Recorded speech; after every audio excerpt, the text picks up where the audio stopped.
Shalom kasih Kristus, salam waktunya mengalami terobosan. Hari ini kita seharusnya sudah mulai menerima terobosan-terobosan baru dalam segala aspek kehidupan.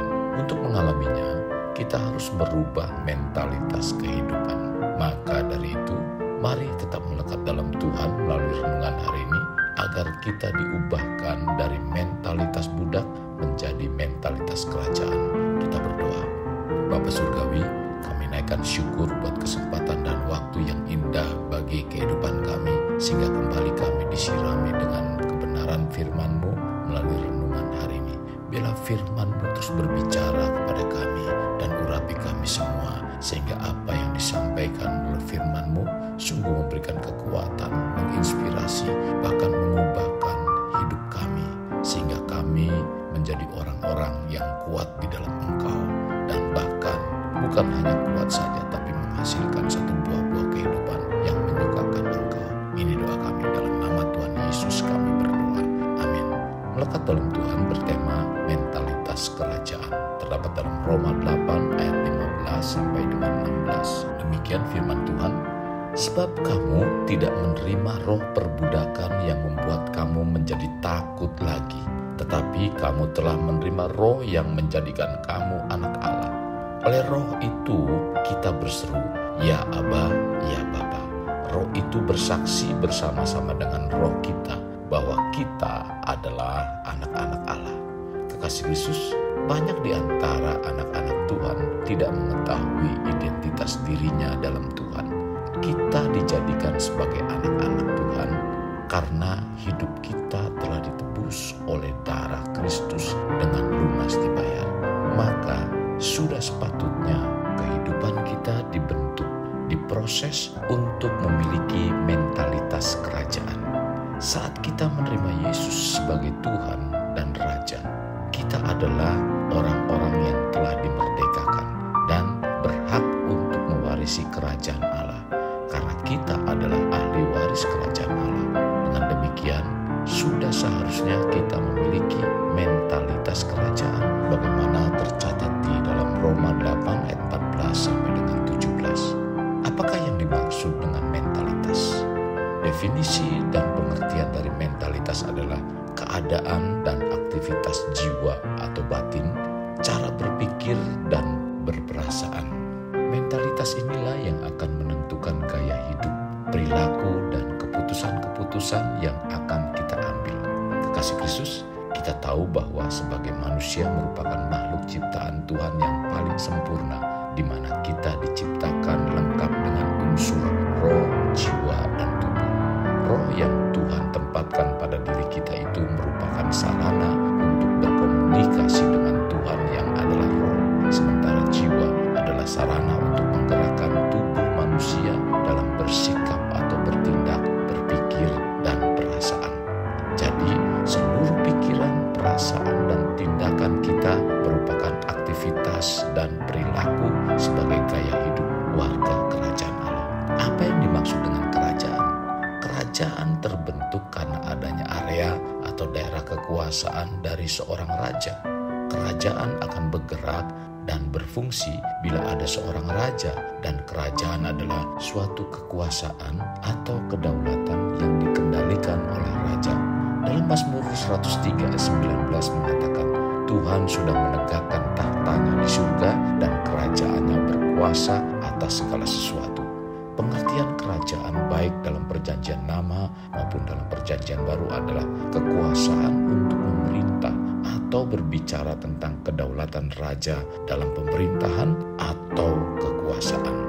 Memang rencana awal Allah menjadikan bumi dan menempatkan manusia adalah untuk mengembangkan kerajaannya, dan manusia diberi mandat untuk menjalankannya.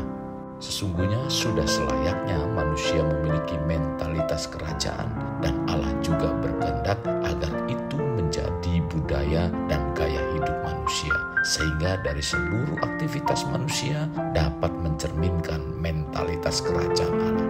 Kekasih Kristus, kita sebagai umatnya wajib memiliki gaya hidup kerajaan Allah, dan itu harus menjadi budaya yang diterapkan dalam seluruh kehidupan kita di setiap harinya. Sehubungan dengan hal ini, kehadiran Tuhan Yesus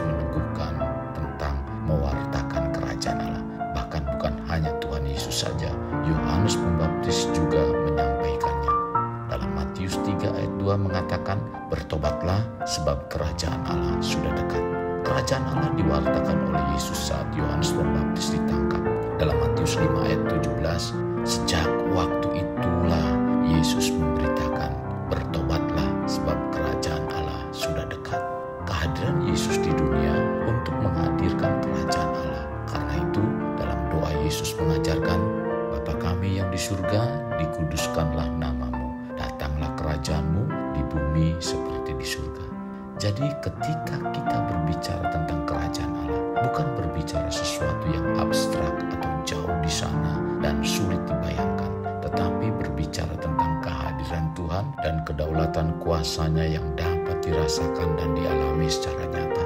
Menyangkut hal ini, Yesus menegaskan kembali bahwa Ia sebagai utusan Bapa Surgawi yang diperintahkan untuk mengembalikan kekuasaan yang direbut iblis agar dikembalikan kepada manusia, dan manusia agar percaya apa yang Yesus katakan. Itulah sebabnya setelah Yesus bangkit, Ia berkata, kepadaku telah diberikan segala kuasa di surga dan di bumi. Tercatat dalam Matius 28 ayat 18. Jika kita ingin memiliki mentalitas kerajaan, kita harus mencari kerajaannya terlebih dahulu dan memiliki gaya hidup kerajaan, sehingga kita dapat menghadirkan kerajaan Allah di bumi ini. Kekasih Kristus, mari kita alami terobosan hidup. Untuk mengalaminya, mulailah dengan mengenal prinsip-prinsip kerajaan Allah serta menjadi warga kerajaan.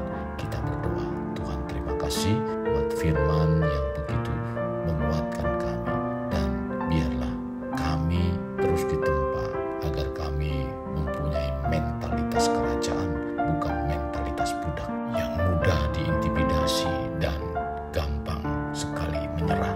Tuhan, kami adalah anak-anak-Mu yang diberi kuasa untuk mengembangkan kerajaan.